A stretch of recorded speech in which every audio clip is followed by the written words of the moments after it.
Hi everybody. I have Nicola Forshaw here, and Nicola had told me a while back that she has some tips for helping people get into improvised dancing, whether you're just starting out or just trying to get a little bit more comfortable with it. So I'm really excited to hear that. We're actually going to be demonstrating that pretty soon on this video.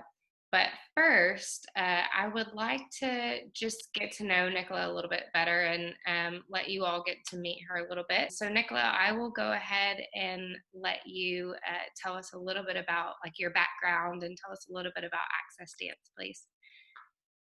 Yeah, sure.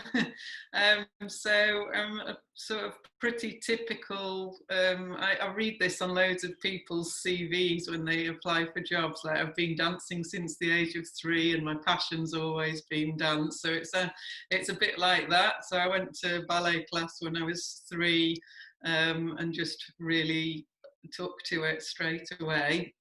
Always knew all the way through school that I wanted to go and train as a ballet dancer. And I went when I was 16. So it was a 3-year full-time course at Northern Ballet School. And I came out as a trained dancer, mostly in ballet, but with some contemporary and jazz and tap and all of that lot.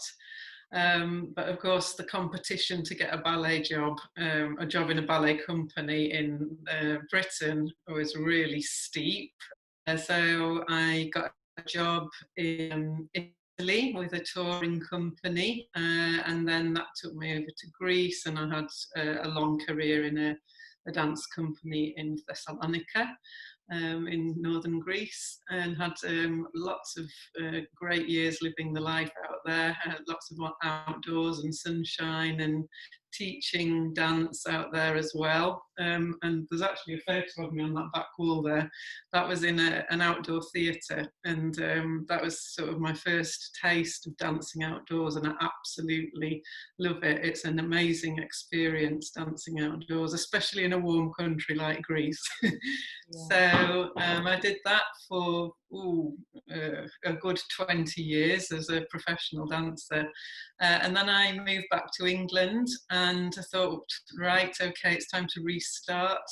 So I went to York St John University and did my undergraduate degree in dance, and then did a master's, and that's where I've ended up teaching there, lecturing 3 days a week. But I also run the company which came out of my degree studies, actually. So it was such a cathartic experience, this degree. It totally changed my perspective on dance. I'd been classically trained. I thought dance is dance. You have to have a technique. You have to have the right body. Dance is it's something that you have to train for. And this completely changed because my perspective during the degree, because we looked at postmodern dance, we looked at more into contemporary dance, which I always thought was for people who didn't quite make it in the ballet world.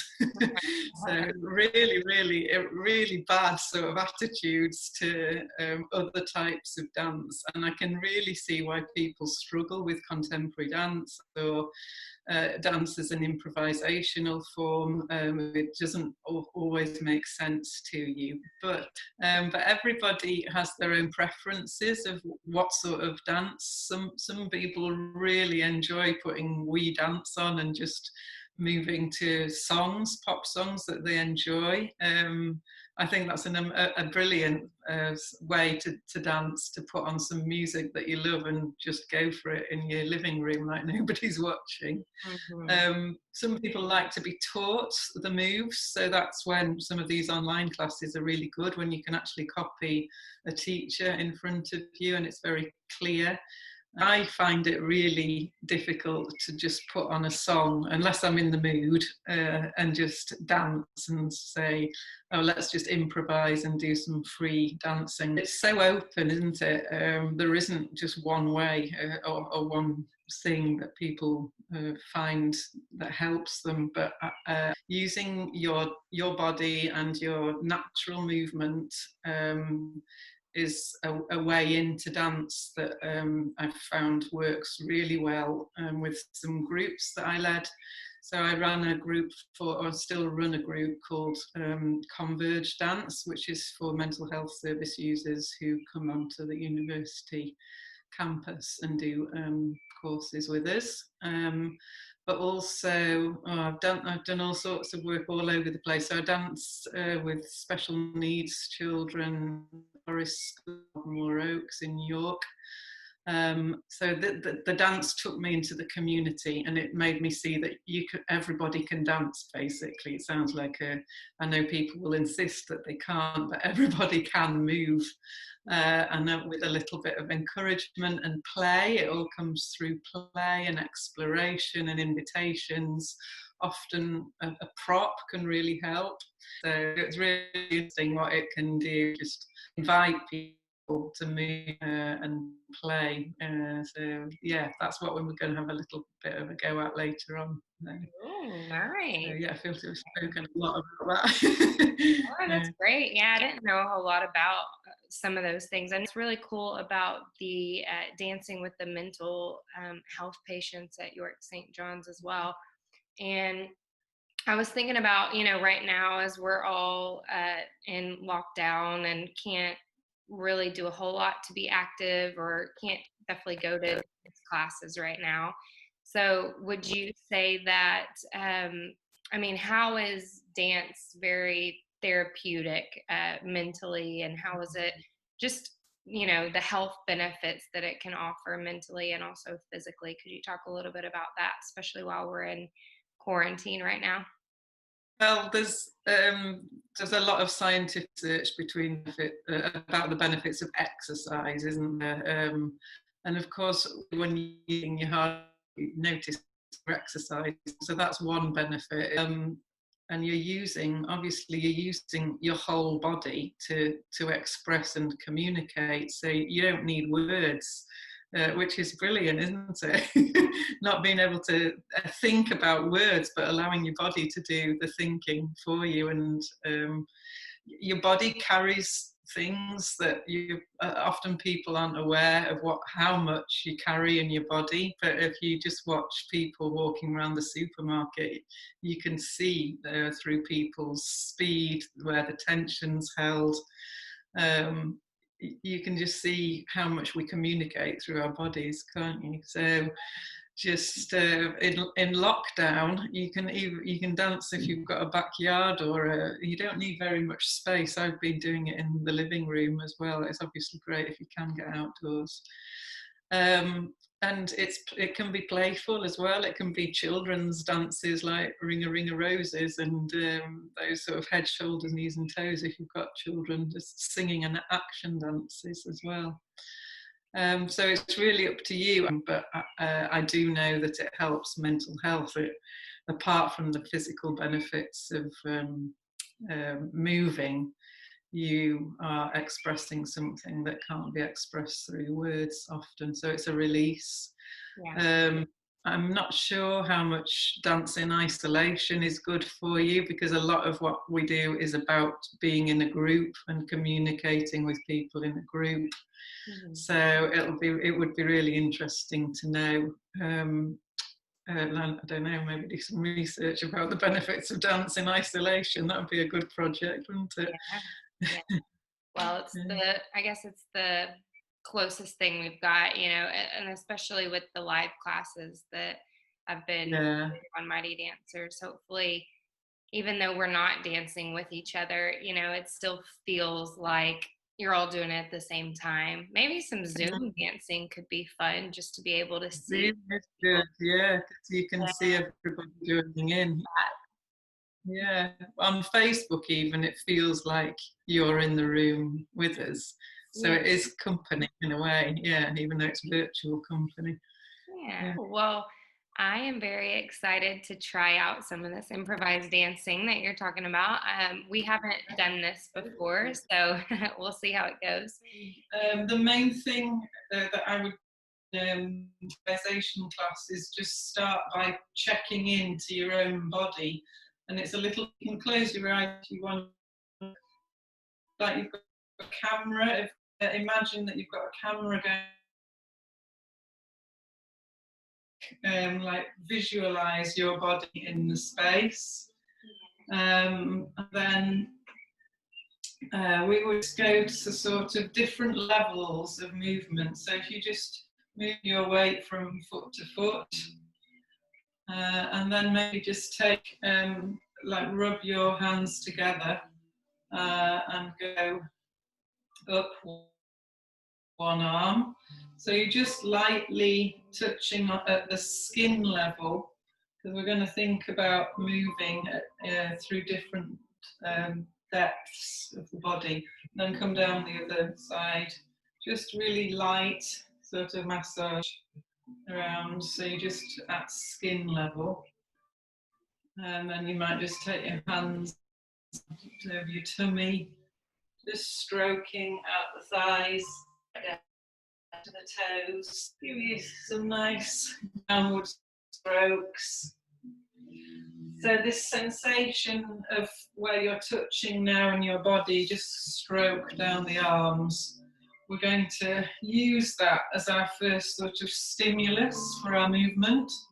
So we're going to, that feeling of brushing and throwing away the movement, just try that wherever you want around the space. So that feeling of being stroked down, you feel almost the sensation of the brush, and then you might take both arms, just explore, you're really just exploring and playing with that idea.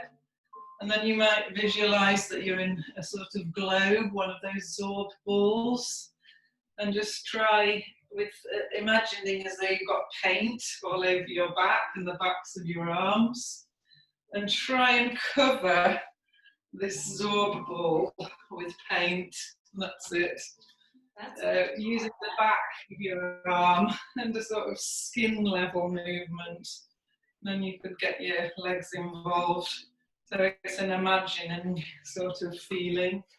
That's it. Really good. Sweeping. You can use turns as well. So just imagining that you're in a globe. See if you can get paint all over your globe, so there's not anywhere you're inside it. That's it. Good.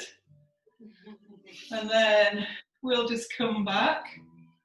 Then we're just going to go a little bit deeper. So this time you're going to just rub and locate that deeper level of tissue, so your muscles and tendons and fascia. Just go around the shoulders, see if you've got any tense bits around your neck, and then working down the other way. So the quality of the movement now is what we're thinking about. So even as you're just massaging and going a bit deeper and locating the different muscles in the arm around the bone, really sort of try and wobble the flesh and loosen it from the bone, and then go again deeper into the thighs. So already you're sort of locating a deeper sort of movement.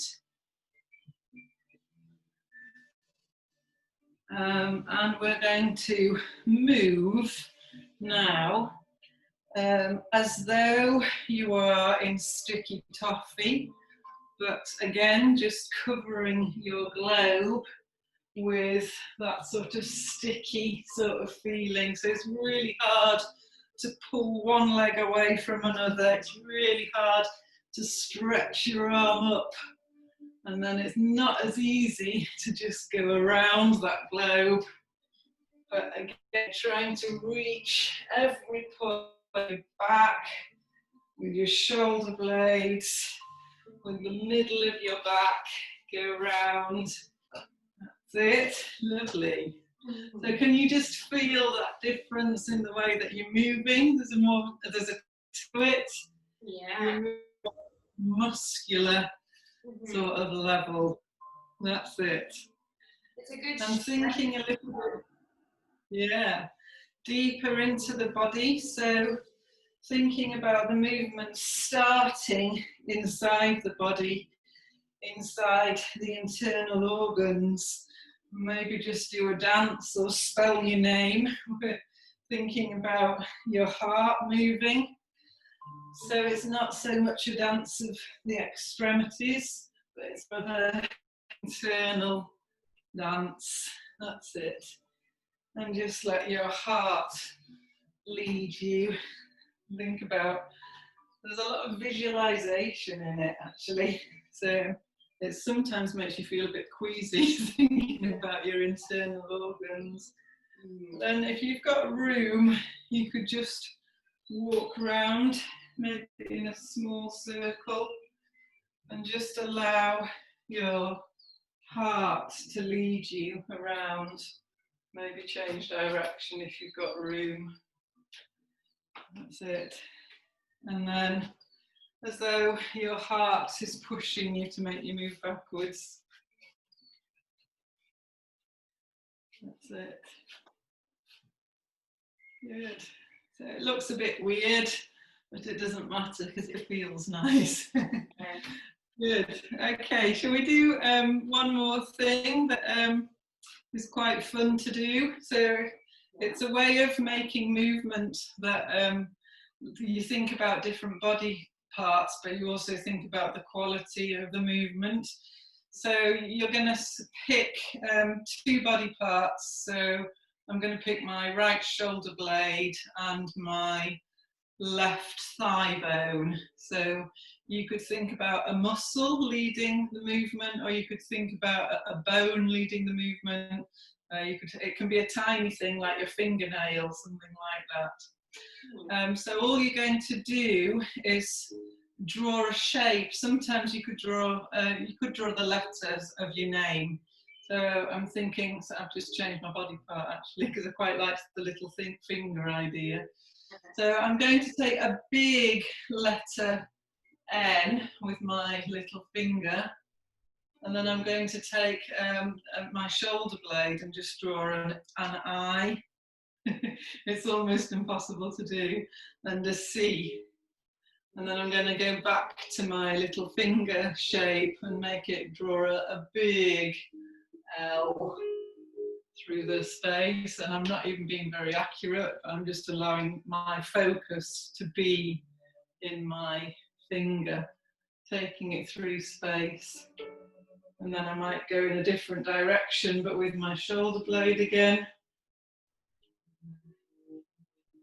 So you're just getting different movement qualities and making different shapes and allowing movement to come from different places.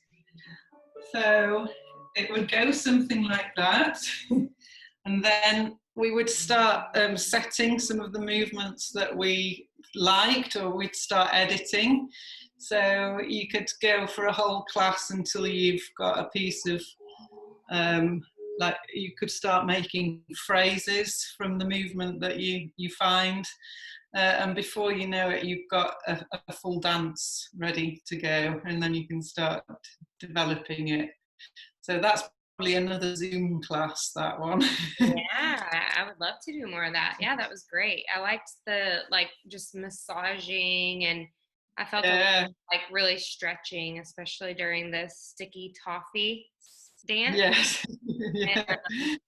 But yeah, it felt really good. It felt like I was really a lot more in tune with my body than sometimes whenever I just start going, to kind of take a step back, take some time to get into it and all the visualization.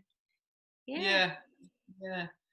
It can be, you can access some really amazing places when you go internally and then respond externally. So it can feel a bit weird, and you can be a bit self-conscious to start with, but once that's gone and there's a sort of framework and you feel safe doing what you're doing, obviously it's great if at the moment you can just turn your camera off, can't you, on Zoom, and just see what happens. Yeah. Yeah. Well, good. Oh, well, thank you. Oh, thank you so much, Kaylee. Yeah. Oh, that was fun. It's been good to catch up and talk with you. Yeah. Yeah, you too. Well, hopefully, yeah, we can do another maybe more advanced Zoom session, getting into more of the improvised stuff another time. But Yeah, everybody can yeah, take a little practice at this. I might incorporate some stuff into one of the next live sessions. Maybe you can help me with that. yeah, um, yeah, great. yeah, but thank you so much. This was great. I hope I everybody will. enjoyed it as much as I did.